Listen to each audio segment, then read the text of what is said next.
سلااوێکی دووبارەتان پێشکەش بینەرانی خۆشەویستی تەلەڤیزیۆنی کۆمەڵە و بەرنامەی لێکدانەوەی هەواڵ.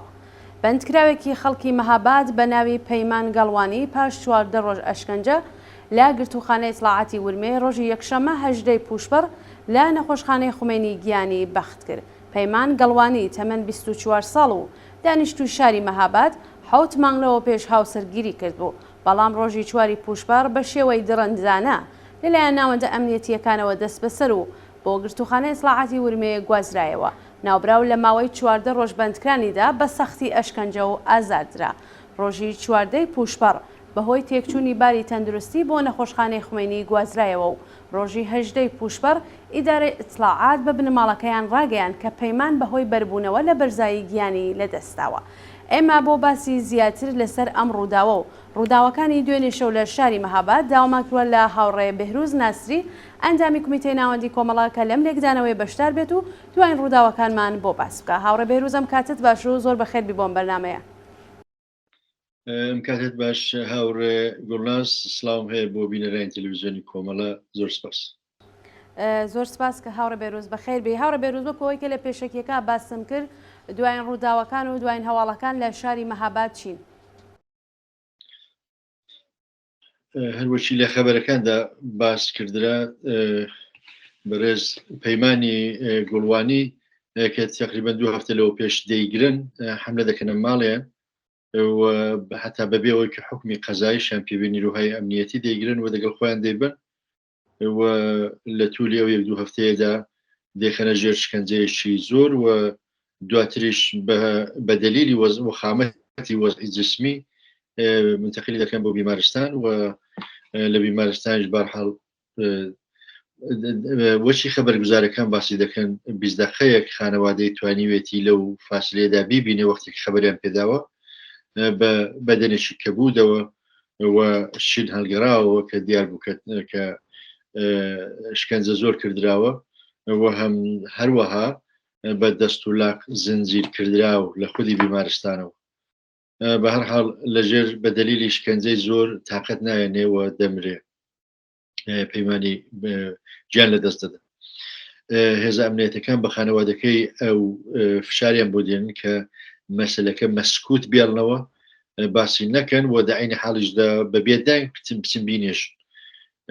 بەڵام خەڵکی مەهاباد جوانان نسبەت بەو قەتڵە حکوومەتیە کە لە ژێر شکنجەدا ئەو شخصە گیانی خۆی لەدەستداوە احتراز دەکەن و ئەو پلانێک کە نیرۆ هێزە ئەمنیەتەکان بوویانە تەوان ئەو نەخشەیە بەرپەرز دەدەنەوە، دەڕژێنە خیابانەکان، دەستنە سەر قەبران و دەبێتە تەزاوڕاتێکی خەڵکی لە دژی ڕژیم و لە دیفاع لە خودی پەیمانی گەڵوان.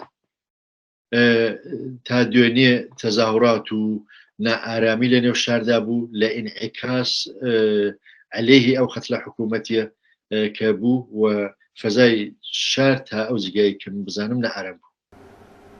بەڵێ زۆر سپاس هاوڕێ بێهروز. هاوڕێ بێهروز، خۆتان باستان کرد کە ئەوەی کە لە ئێتراز بە قەتڵی حکوومەتی پەیمان ئەم ناڕەزایەتیە پێکاتوە، بەڵام ڕیشەیەکی تر و ئەسڵی تری هەیە. ئەو ڕیشەیە چییە کە ئاوا لاوان ناڕەزایەتی دەرەبڕن بەرامبەر بە کۆماری ئیسلامی و شاری مەهاباد دوێنێشەوە ئەو بوو کە لە شعارەکانە بینیمان کە چۆن لە دژی کۆماری ئیسلامی شعار دەدەن؟ قەتڵی پەیمانی گوڵوانی ئەوەڵین نەبوو. 2 هەفتە لەوە پێشیش کەسێکی دیکە بە نێوی موسا ئیسماعیلی ببورن خەڵکی پەسوێ لە مەندەقەی پیرانشار، ئەویش هەر لە ژێر شکنجەوە دەمرێ، گیانی خۆی لەدەست دەدا. بە تۆری کولی عیلەتەکانی ئەو تەزاهورات و ئەوەی کە ڕژیم دێنێ حملە دەکا و خەڵک دەگرێ و لە ژێر ئەشکەنجەدا خەڵکیش گیانی خۆیان لەدەست دەدەن و لەلایەکی عیلەتەکەی وەیە کە جمهوری ئیسلامی دەشرایەتێکدا قەراری گرتووە کە دەیهەوێ تۆڵەی خۆی بستێنێتەوە لەو خەڵکە هەستاوە، لەو خەڵکە معتەرزە. ئێمە هێندەمان نەماوە بۆ ساڵگەردی شۆڕشی ژینجیە ئازادی، شۆڕشی ژینە و جمهوری ئیسلامیش ئەوان دەزانێ و دەزانێت کە خەڵک بە ئەشکالی مختلف لە حاڵی خۆ حازرکردندایە بۆ ئەوە کە ساڵ ڕۆژەکەی بە خەوری معروف بە شکلێک لە ئەشکال جاوە احتسابی عمومی بێت تەزاوراتی خیابانی بێت چوونە سەر قەبران بێ بە شێوەهایەکی مختلف بێنن ڕێزی لێ بگرن لەو ڕۆژە و دووبارە بێنەوە سەر خیابان. جمهوری ئیسلامی لەوە دەترسێ جمهوری ئیسلامی لە هاتنە مەدانی خەڵکی خەباتکار دەترسێ و بۆیە بە ئەنوا و ئەقسامی سیاست ها و پلانهای مختلف لە دەستوری کاری خۆی دادنێ کە یەکێک لەوانە گرتن و ترساندن و شکەنجەکردن و ئێعدامکردن و مەجموعەوان لە تولی چەند مانجی ڕابردوودا دەیان نەفەر ئێعدام کردراوە کەسایەک جار زۆر لە ژێر شکەنجەدا گیانی خۆیان لەدەستداوە. هەموو ئەو یەقدامە سەرکوبگەرانەیە ئەو سیاسەتەی ڕژیم تاقیب دەکا کە دەیهەوێت بربەرەکانێ بکە مقابلە بکە دەگەڵ هەستان و خیزشێکە هەر لە جەریاندایە. ئەمە پێشتریش کتومانەکە شۆڕشی ژینە تاکتیکەکەی گۆڕیوە بەڵام شکستی نەخواردەوە پاشەکشە بە معنای شکست نییە و جمهوری ئیسلامیش ئەوە دەزانێت پس دەر نەتیجە تەقابلەکان دووبارە دەستی پێکردوێتەوە و ئەوەی کە خەڵکی شاری مەهاباد دێنە سەر شەقام لە دژی ئێعدام لە دژی ئەو خەتڵە حکوومەتیە نیشانەیەوەیە کە ئەوە نمونەیەکی چکۆلەیە لەوە کە خەڵکی ئێران بە تۆری عام و خەڵکی کوردستان بە تۆری مشخص ئەو وەزعیان بۆ قابلی قبول نییە بۆ قابلی تحمل نییە و لە هەر فرسەتێک ئیستفادە دەکەن کە احترازاتی خۆیان بەیان.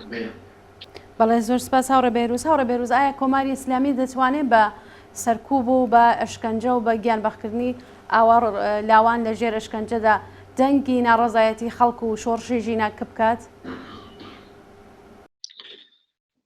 جمهوری ئیسلامی بە هیچ وەز ناتوانێت بە گرتن و کوشتن و ئێعدامکردن ڕەوەندی شۆڕشێکە لە جەریاندایە متەوەقف کاوە خامۆشیکە. لە تولی ساڵیانی 14 لەسەر حاکمیەتی سەرکوتگەرانەی جمهوری ئیسلامی دەگوزارێ طبعاً نەخشی سەرکوبکردن نەخشی هەبووە بۆ پاشەکشکردن یا بۆ بازن چاوترسانکردنی خەڵک بەڵام بە دوای 14 کە لەسەر ئەوە دەگوزارێ 14 مەقاومەت و بربەرەکانێ احترازات و مبارزاتی خەڵک کرێکاران بە ئەشکالی مختلف ئەو ترسەی ڕژاندووە و جمهوری ئیسلامیش دەزانێت کە خەڵک ترسێکە مەسەلەن 20 ساڵەوە پێش 30 ساڵەوە پێش دەیتوانی دەنێو جامعەدا بڵاوی کاتەوە ئەوڕۆ ناتوانێت ئەو کارە بکە. ترسی خەڵک ڕشراوە خەڵک مقاومەت دەکە خەڵک خوازیاری تەغیر و ئاڵ و گۆڕی لە بنەڕەتیە لە جامعی ئێراندا و دەزانێت کە هەر مبارزەیەک بەدەستهێنانی هەر ئازادیەک بلەخەرە هەزینەی خۆی هەیە هەم خەڵک دەزانێت و بۆیە جمهوری ئیسلامی بە ڕەچاوکردنی یا عملیکردنی سیاسەتی سەرکوب و شکنجە و ئێعدام بە هیچ وەز ناتوانێت ئەو شۆڕشەی کە لە ئارادایە خامۆشیکە. شۆڕش دەتوانێت تاکتیکهای مختلف پێش بگرێت دەتوانێت پێشڕەوێ بکە دەتوانێت پاشەکشە بکە بەڵام خامۆشکردن و شکست خواردن باسێکی دیکەیە کە ڕژیم بە هیچ وەز ناتوانێت و ئێمە لە مەقتەیەکداین لە قۆناغێکداین کە ئەوەمان تێپەر کردووە یعنی دەوڵەت ناتوانێت بە هیچ وەج بە ئەهدافی خۆی بگا بە کوشتن بەڵکو دروست بەرعەکس خەڵک تووڕەتر دەبن و زیاتر ئیمکانی هاتنە سەر شەقامی زیاتریان فراهم دەکەن. بەڵێ زۆر سپاس هاوڕێ بێروز. من پرسیارێکم نەماوە ئەگەر خۆتان پێتان وایە شتێکەیە کە ئاماژەتان پێ نەکردووە فەرموون. زۆر سپاس هاوڕێ گوڵناز.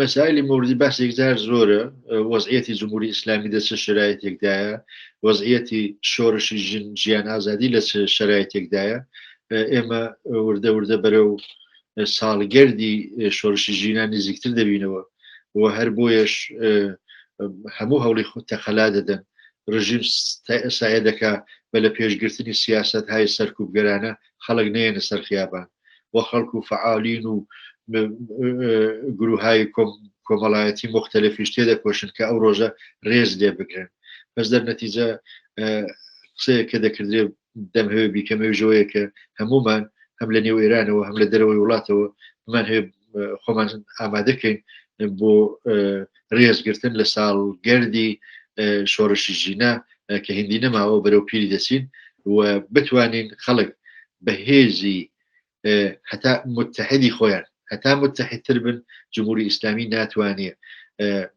ناتوانێت فشاریان زیاتر بۆ بێنن ناتوانێت هەزینەی زیاتریان پێ تەحمیلکە ئەجا پس دەر نەتیجە ئامادەجی بۆ ڕێزگرتن لە ساڵگەردی شۆڕشی ژینجیان ئازادی و هاتنە سەر شەقامەکان بە ئەشکالی مختلف یەکێک لەو شتانەیە کە ئێمە دەگەڵی ڕوبەڕوو دەبین و هیوادارم کە خەڵک بەهێزی یەکگرتوی خۆیان کەمترین هەزینە بدەن یا هەزینە نەدەن بە تۆری کولی و جمهوری ئیسلامی دووبارە شکست خواردوو لە وەزیەتەشدا دووبارە بێتە دەر. بەڵێ زۆر سپاس هاوڕێ بێروز بۆ ئامادەبوونتان لە بەرنامەی لێکدانەوەی هەواڵی ئەمڕۆی تەلەڤیزیۆنی کۆمەڵە. زۆر سپاس بۆ ئێوەش بۆ ببینران و هاوکارانتان. زۆر سپاس. بەڵێ بینەرانی خۆشەویست ئەوەی کە بینیتان و توێژێک بوو لەگەڵ هاوڕێ بێروزی ناسری ئەنجامی کومیتەی ناوەندی کۆمەڵە سەبارەت بە گیان بەخکردنی پەیمان گەڵوانی و ڕووداوەکانی دوێنێ شەو لە شاری مەهاباد.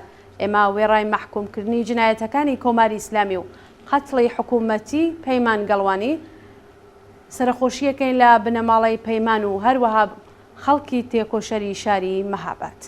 یادی ئازیزی پەیمان گەڵوانی بەرز و بەڕێز بێت و یادی بۆ هەمیشە لە دڵماندایە.